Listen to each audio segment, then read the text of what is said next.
El silencio se rompió en mil pedazos cuando Kiko Matamoros golpeó la mesa y dejó claro que ya no estaba dispuesto a callar ni un segundo más. La tensión llevaba días acumulándose en los platós, en los pasillos, en los mensajes cruzados y en las miradas que lo decían todo sin necesidad de palabras, pero aquella tarde la mecha prendió con una chispa que nadie pudo ignorar.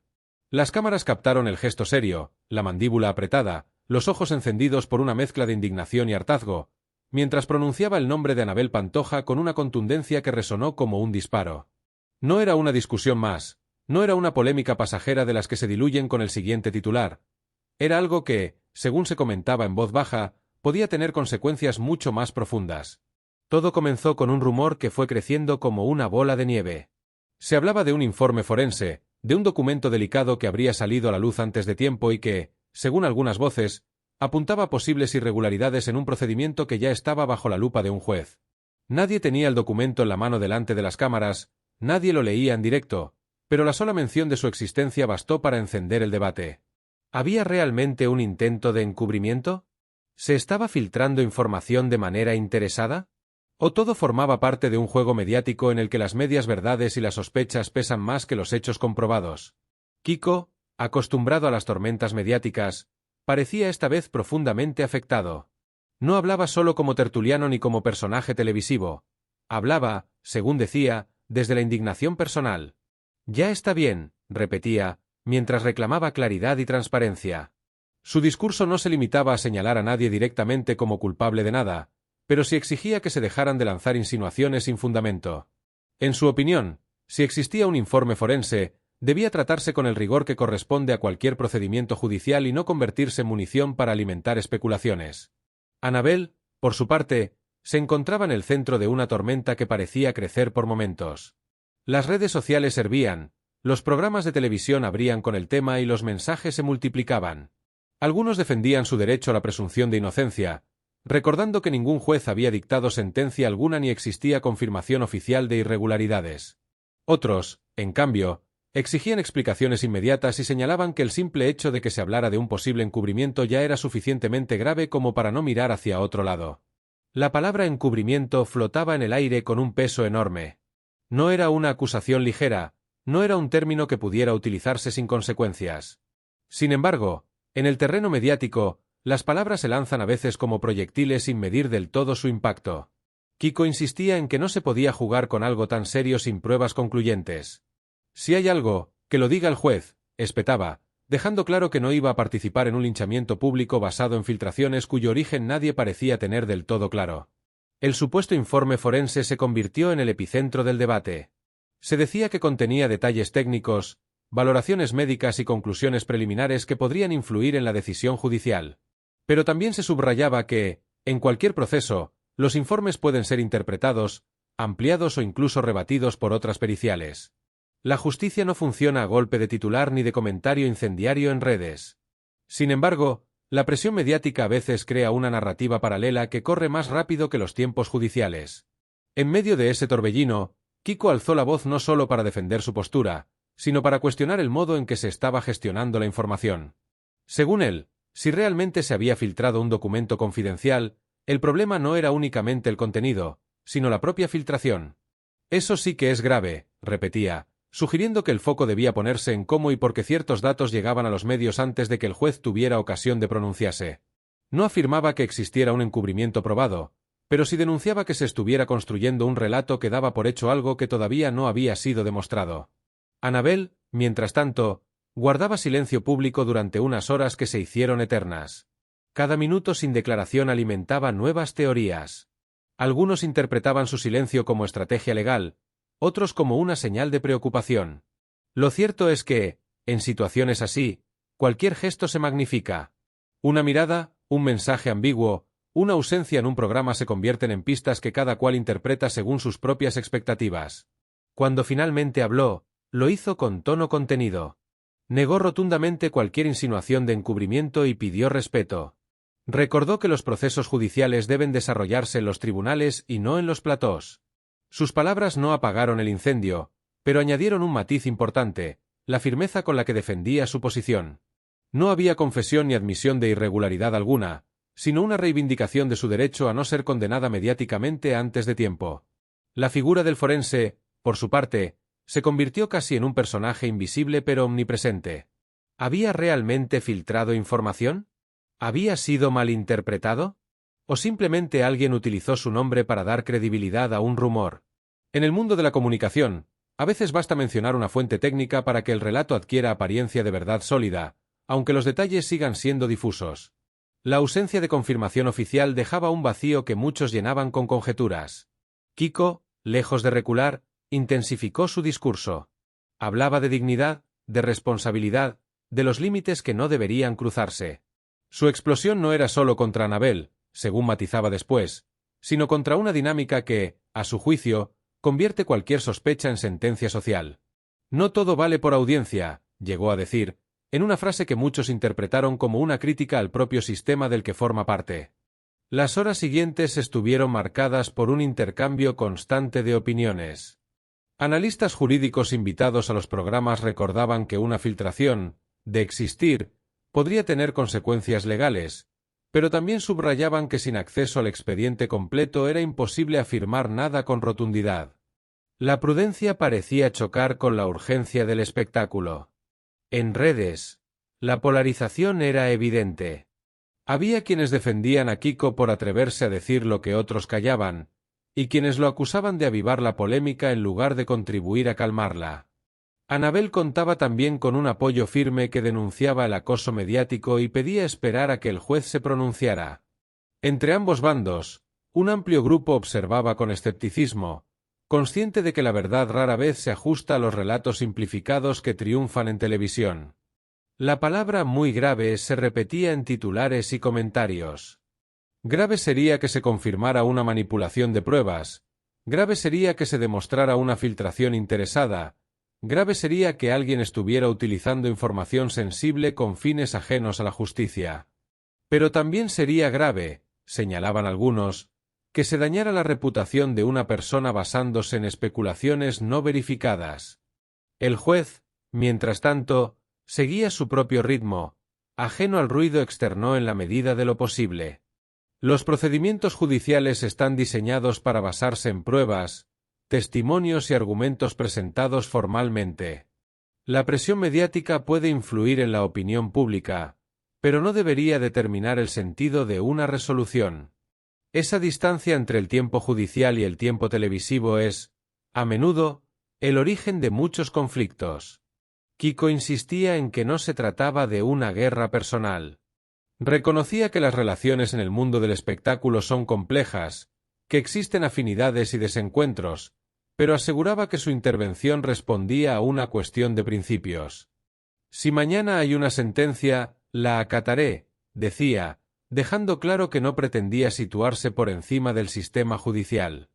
Lo que no aceptaba era, según sus palabras, el juicio paralelo. Anabel, en declaraciones posteriores, reiteró su confianza en que todo se aclararía. Su entorno hablaba de tranquilidad, de confianza en los abogados, de la convicción de que las insinuaciones caerían por su propio peso cuando se analizaran los hechos con rigor. Esa seguridad contrastaba con el tono inflamado de algunos debates televisivos, donde cada frase parecía destinada a provocar una reacción inmediata. Con el paso de los días, el supuesto informe forense dejó de ser un misterio abstracto para convertirse en objeto de análisis técnico en algunos espacios especializados. Se explicaba cómo funcionan las periciales, qué valor tienen en un proceso, cómo pueden ser contrastadas. Esa información aportaba contexto y recordaba que ningún documento, por sí solo, determina automáticamente la existencia de un delito o de un encubrimiento. Sin embargo, el daño mediático ya estaba hecho en parte. El nombre de Anabel había quedado asociado a la palabra encubrimiento en numerosos titulares, aunque siempre en forma de pregunta o de hipótesis. Kiko, por su parte, había reforzado su imagen de tertuliano combativo, dispuesto a enfrentar controversias sin medias tintas. Ambos, de algún modo, pagaban el precio de vivir bajo el foco permanente. La historia seguía abierta, pendiente de resoluciones y aclaraciones. Tal vez el juez determinaría que no había irregularidad alguna, tal vez señalaría la necesidad de investigar una posible filtración, o tal vez el asunto se diluiría en el tiempo como tantas otras polémicas. Lo único seguro era que la explosión de Kiko había marcado un antes y un después en la narrativa mediática del caso. Y así, entre declaraciones encendidas, silencios estratégicos y análisis cruzados, el público asistía a un espectáculo que combinaba elementos jurídicos y emocionales. La verdad, esa palabra tan invocada y tan escurridiza, permanecía en manos de quienes tienen la responsabilidad de examinar pruebas y dictar resoluciones. Mientras tanto, el debate continuaba, recordando que en la era de la información instantánea, la línea entre informar y especular puede volverse peligrosamente fina, y que detrás de cada titular hay personas cuyas vidas se ven sacudidas por el eco amplificado de cada sospecha. Las conversaciones privadas comenzaron a filtrarse en forma de comentarios anónimos, de supuestas fuentes cercanas que aseguraban conocer detalles que el gran público todavía ignoraba, y cada nueva frase añadía una capa más de tensión a un asunto que parecía no tener techo. El foco seguía puesto en aquella palabra maldita, encubrimiento, y en la idea de que un informe forense habría sido utilizado como pieza clave en una estrategia que, según algunos, pretendía desviar responsabilidades. Sin embargo, cuanto más se hablaba del documento, más evidente se hacía que muy pocos lo habían visto realmente y que la mayor parte del debate se sostenía sobre interpretaciones de segunda o tercera mano. Kiko Matamoros volvió a intervenir en otro programa con el mismo tono firme que había mostrado desde el principio. Recalcó que él no estaba acusando a nadie de delito alguno, pero que le parecía intolerable que se jugara con insinuaciones tan graves sin que existiera una comunicación oficial por parte del juzgado. «No voy a ser cómplice del silencio interesado ni del linchamiento alegre», afirmó, consciente de que sus palabras serían diseccionadas al instante en redes sociales. Su postura era clara: si había irregularidades, que se investigaran; si no las había, que se dejara de manchar nombres. En paralelo, se empezó a hablar de la posibilidad de que la filtración del supuesto informe pudiera ser objeto de una investigación independiente. Algunos expertos recordaban que la confidencialidad de los documentos judiciales no es un capricho, sino una garantía para todas las partes implicadas. La divulgación prematura de un informe puede afectar no solo a la reputación de los implicados, sino también al propio desarrollo del proceso. Sin embargo, demostrar quién filtró qué y con qué intención no es tarea sencilla. Anabel Pantoja, mientras tanto, intentaba mantener una imagen de serenidad pública. Se mostraba acompañada por personas de su entorno más cercano, evitando declaraciones explosivas y repitiendo un mensaje constante: confianza en la justicia. Esa actitud fue interpretada por algunos como una estrategia calculada, por otros como una señal de que no había nada que ocultar. En cualquier caso, la presión era evidente. Vivir bajo el escrutinio permanente implica que cada movimiento se analiza con lupa, y más aún cuando se habla de posibles actuaciones ante un juez. Las tertulias se llenaron de teorías. Se discutía si el informe forense contenía contradicciones, si había sido redactado con algún matiz ambiguo o si simplemente alguien estaba utilizando fragmentos fuera de contexto para construir un relato más escandaloso de lo que realmente era. Algunos colaboradores pedían prudencia, recordando que en los procesos judiciales los informes pueden ser complejos, técnicos y sujetos a interpretación. Otros insistían en que el simple hecho de que se mencionara un posible encubrimiento ya justificaba el debate público. Kiko, en uno de los momentos más tensos, lanzó una reflexión que resonó con fuerza: «Estamos jugando con fuego cuando convertimos sospechas en sentencias». Su frase fue repetida en titulares y compartida miles de veces. Para sus seguidores, demostraba coherencia y valentía; para sus detractores, era una forma de colocarse en el centro de la polémica y capitalizar el ruido mediático. Lo cierto es que su intervención había cambiado el ritmo de la conversación, obligando a otros a posicionarse. A medida que pasaban los días, se conocieron detalles adicionales sobre el procedimiento judicial en cuestión. Sin entrar en datos concretos que pudieran vulnerar la confidencialidad, se explicó que el juez estaba recopilando pruebas y escuchando las partes implicadas antes de tomar cualquier decisión.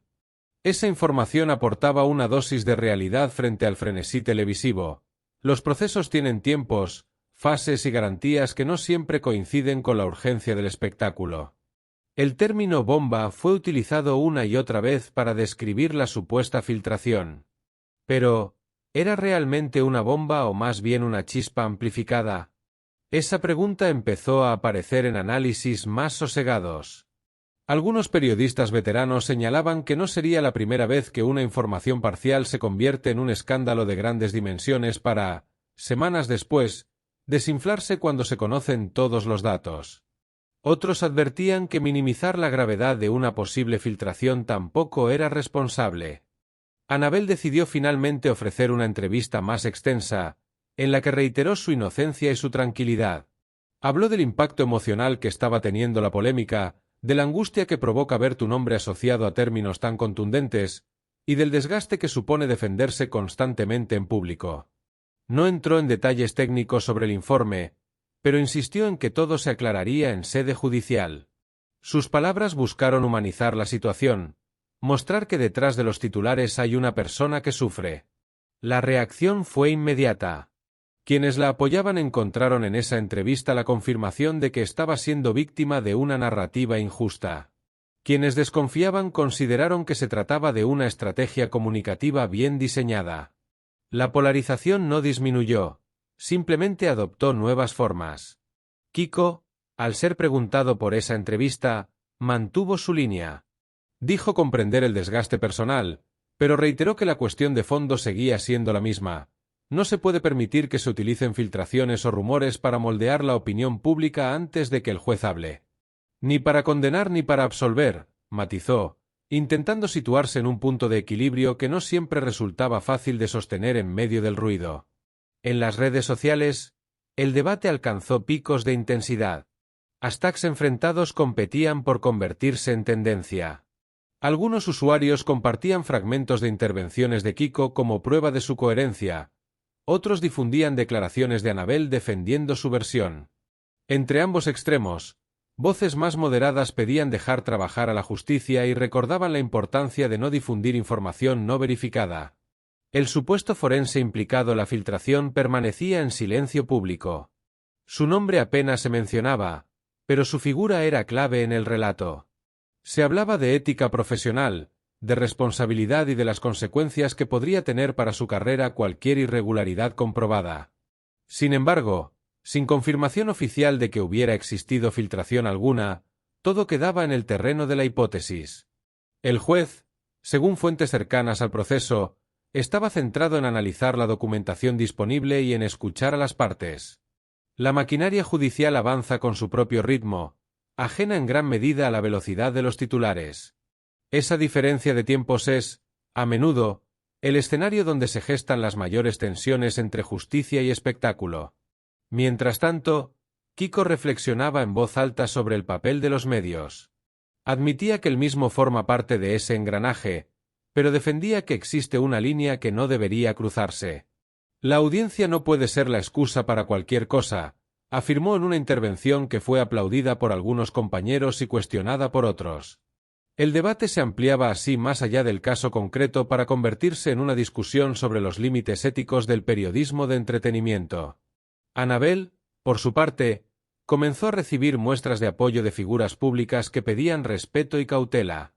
Esos gestos reforzaban su posición, pero también avivaban la sensación de que el caso había trascendido el ámbito estrictamente judicial para convertirse en un símbolo de algo más amplio, la vulnerabilidad de la reputación en la era digital. El paso del tiempo no apagó el interés, pero sí introdujo matices. La narrativa inicial, explosiva y llena de exclamaciones, fue dando paso a análisis más detallados. Se explicaba cómo funciona la cadena de custodia de un informe, qué pasos debe seguir un forense al remitir su evaluación al juzgado, y qué responsabilidades tienen las partes en la preservación de la confidencialidad. Esa información técnica ayudaba a entender que el asunto no era tan simple como un titular sugería. Kiko continuó defendiendo que su explosión inicial había sido necesaria para frenar una dinámica peligrosa. Según él, había que poner el foco en la gravedad de utilizar la palabra encubrimiento sin pruebas concluyentes. Annabel insistía en que confiaba en que la verdad saldría a la luz. Entre ambos discursos, el público intentaba formarse una opinión en medio de una avalancha de información fragmentada. La historia seguía abierta, pendiente de decisiones judiciales y de posibles aclaraciones sobre la supuesta filtración. Lo que estaba claro es que el episodio había puesto de manifiesto la fragilidad de la frontera entre información y especulación, entre denuncia y juicio paralelo. Y en ese terreno incierto, cada palabra pronunciada en un plató podía convertirse en un eco que resonara mucho más allá de la pantalla, afectando no solo a la reputación de los implicados, sino también a la confianza del público en los mecanismos que deberían garantizar la verdad.